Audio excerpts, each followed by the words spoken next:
Apology from La Condesa, Part 6. In January 2017, I chose to visit Washington, D.C. to observe what would happen around Trump's presidential inauguration.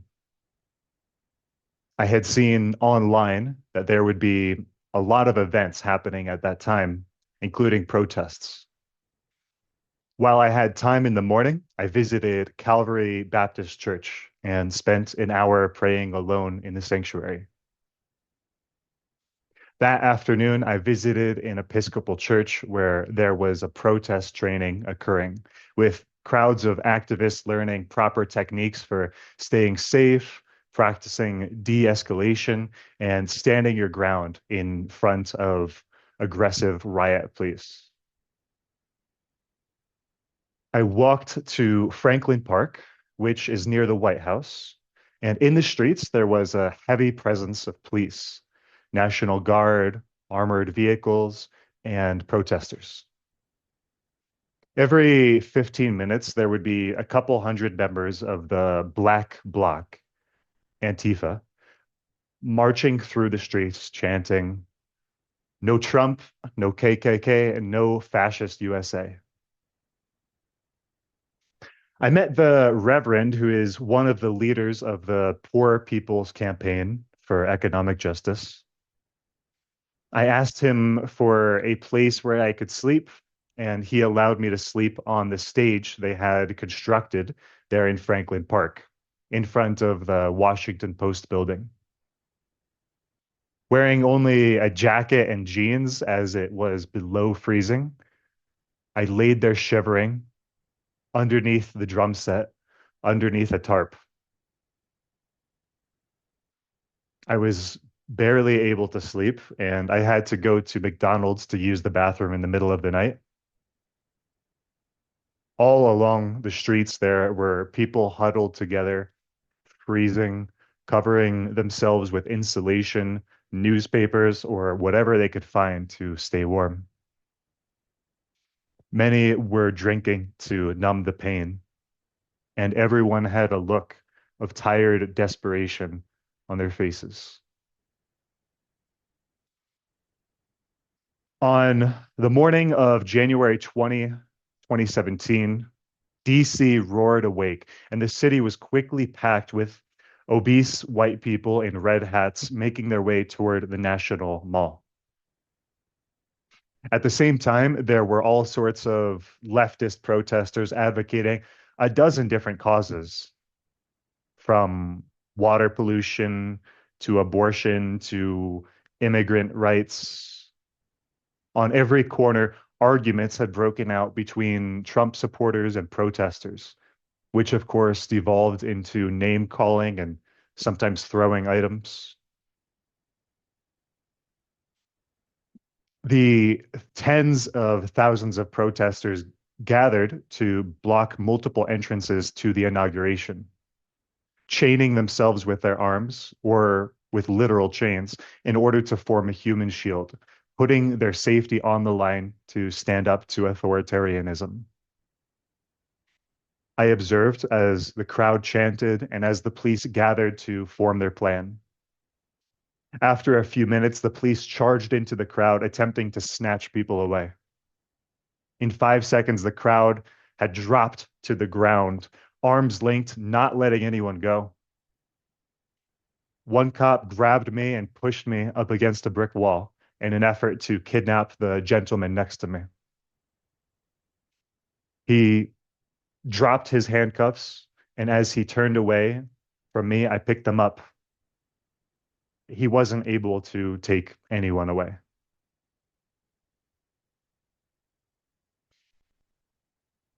As I explored the inauguration perimeter, full of protests, I saw Metro Police beating people with batons and pepper spraying the crowds. While most were protesters, there were also many bystanders like myself and US and foreign journalists. They fired concussion grenades at us and then canisters of tear gas. I was near the rear, and I watched as people came running out from the smoke and the explosions with blood, bruises, and bright red faces. A Korean woman covering the events with her camera crew fell to the ground in the middle of K Street, screaming in pain from the tear gas. I poured water out of my bottle onto her face, trying to help her however I could. I looked around and I saw many of the police's victims being helped by the crew of civilian protest medics who were identified by the red duct tape cross. Some protesters had smashed the windows of Bank of America and McDonald's on I Street, and eventually a limo was lit on fire in front of the Washington Post building. Someone yelled, "It's going to explode," and the crowd went running into Franklin Park. In the middle of it all stood Vermin Supreme, the presidential candidate wearing a boot on his head, giving instructions as crowd control with his megaphone. "Walk, do not run," Ver Vermin said. And Vermin was inaugurated as president on the stage there that very day. I had brought a unicorn mask and a hazmat suit, and I wore it for portions of the day and the protests as an expression of absurdism.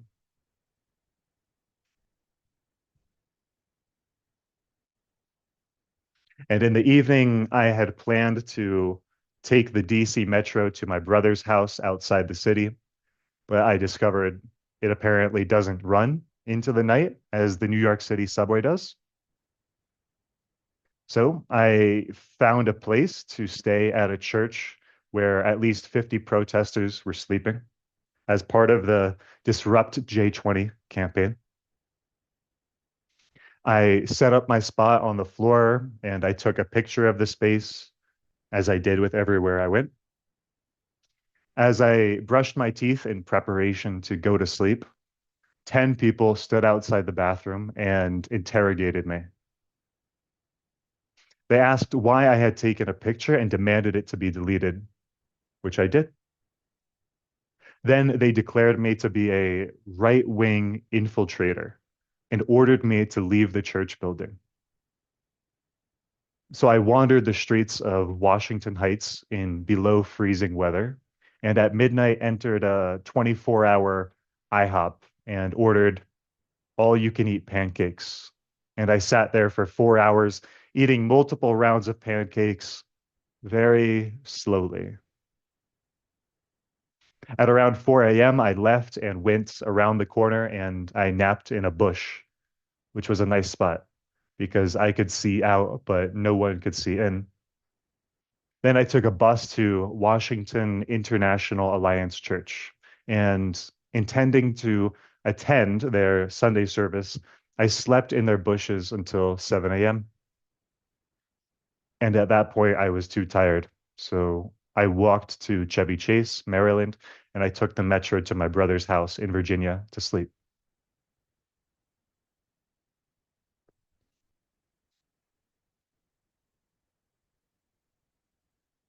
In 2017, I was working full-time at the dental company in Tom's River, and I had retreated from multiple commitments in order to serve the Lord more fully with BOTR. In those days, the church that BOTR came from was dying out, having shrunk significantly in the preceding years.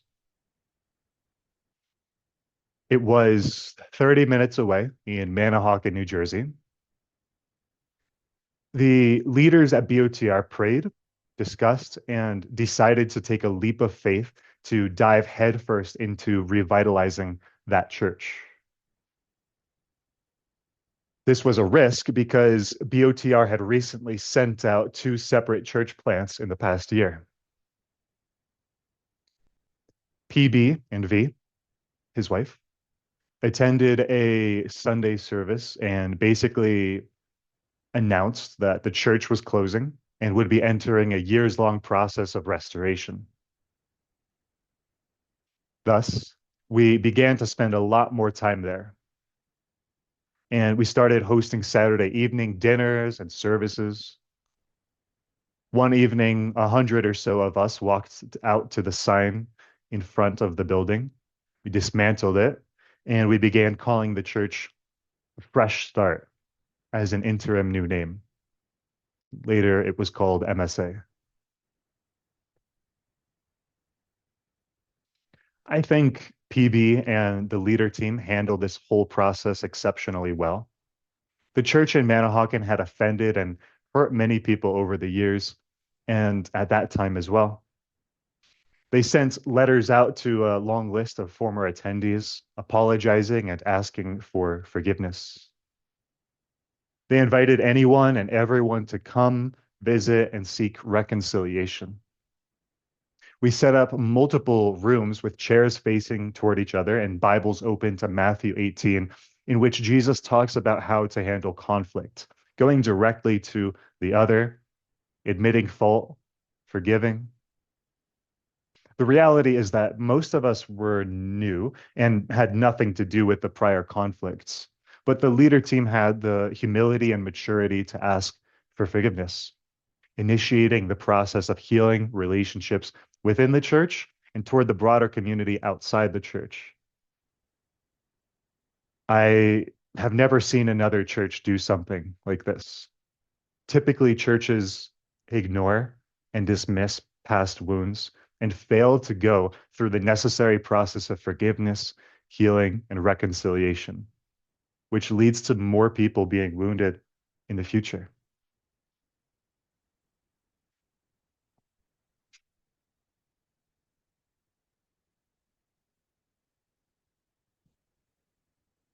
We had men's and women's houses in which people that attended and served in the church would reside together, share costs, encourage each other, and provide hospitality for visitors. At this point, there was no longer a men's house because most had gotten married, though there were plenty of men around that could certainly benefit from a house existing. I was 19 and eager to move out of my family's house and was excited for the possibility of living with a bunch of guys as we served God together. I prayed about it and I felt like this was something that I should move forward to do in faith. I met with PB and PD, and while they were hesitant, they were all right with me starting a house in partnership with a few other guys. An opportunity opened up to rent a house from a local pastor we knew, only 5 minutes from the Manahawkin Church on Lexington Boulevard in Barnegat for only $1,000 a month. The thing is, Lexington Boulevard was known as the worst, ugliest, most dangerous street in the area. It was a little slice of the urban hood on the Jersey Shore, and most locals avoided it as best as they could.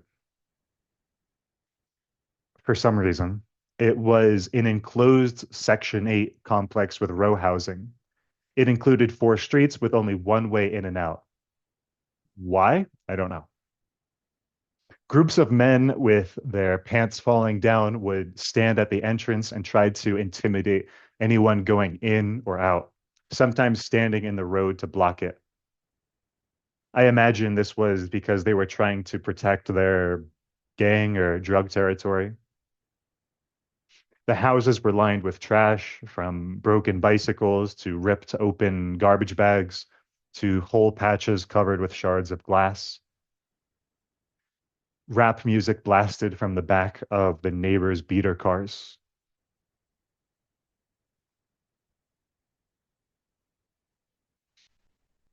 I was praying and asking people whether we ought to move there, as I didn't know if I wanted to put myself in danger if it was unnecessary. With encouragement from multiple people and commitment from my friends, JD, Dan, and Matt, we decided to sign a 4-person, 1-year lease on the house. It was a simple living room, kitchen, and 2 bedrooms, and we made the most out of it. Thankfully, people kindly donated furniture, and we all brought what we could. We began living there and splitting costs, And it worked out well at first.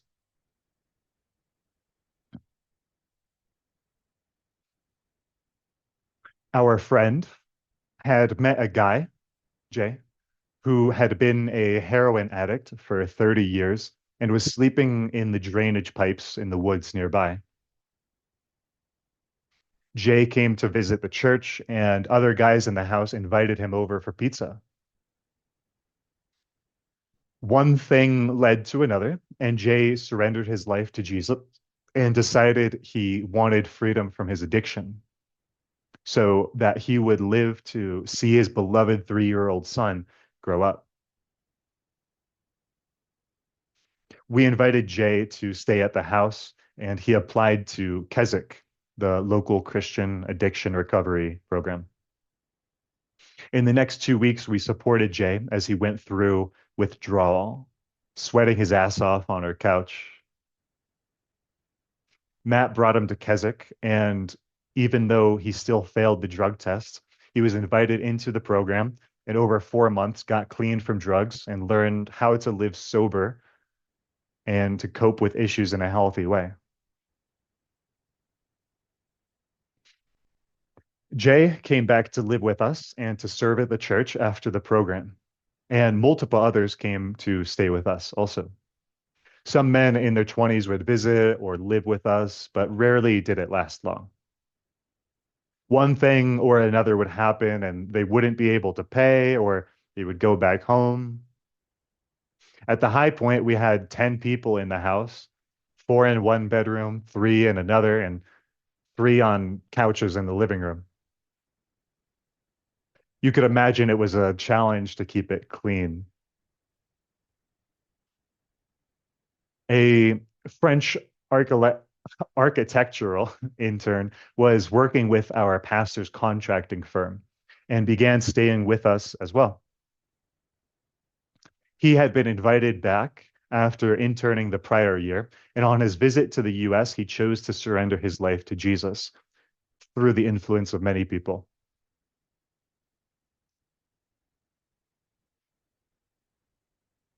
We were attending men's breakfast every Saturday morning, which included putting on skits like David versus Goliath or Indiana Jones swinging out of the ceiling on a rope to encourage us to be a man and be tough. Its goal was to teach biblical masculinity, whatever that is. And they spent most of the time talking about how men these days were wimps and how we needed to step up to be strong and fight for our families and our communities, and how we needed to defend children from the gay liberal commies. We hosted a Wild at Heart book study at our house with men gathering together to discuss how we needed to take up our sword and wage war for the gospel.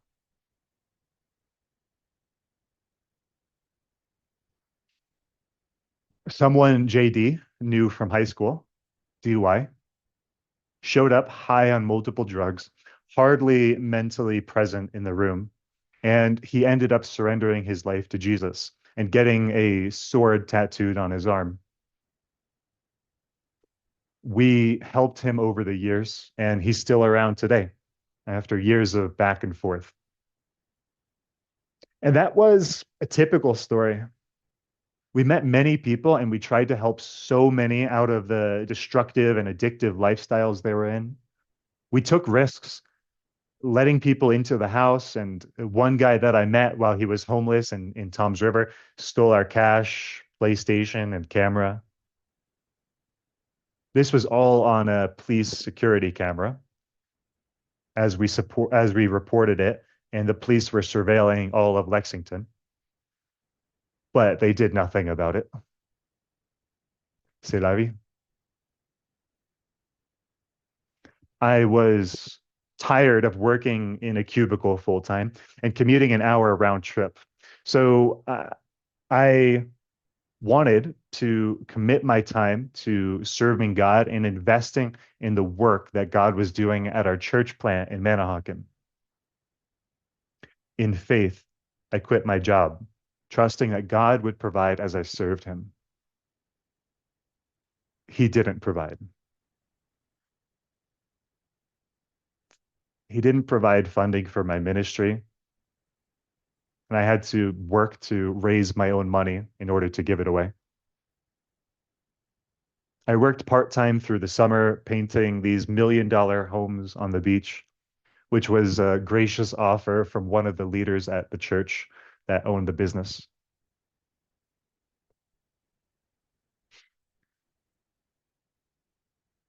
Matt was dating a woman that lived around the corner who happened to be Kay's cousin.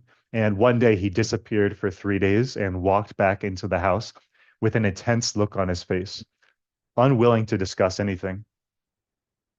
The woman was pregnant, and in rapid succession, he stepped down from leadership, joined another church not long after they got married.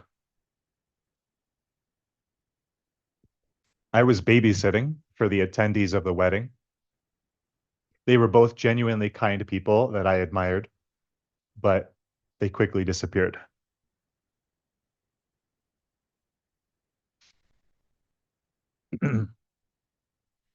The men at the house, except for JD, were not paying the $300 per month that I was asking for because I was a teenager paying out of my personal account.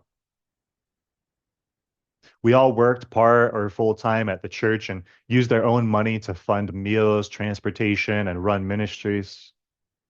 We were often staying late until midnight to clean the church. And we showed up at 6 a.m. on Saturday and Sunday to set up chairs, coffee, and food. We never received reimbursement, but we were doing it to serve the Lord.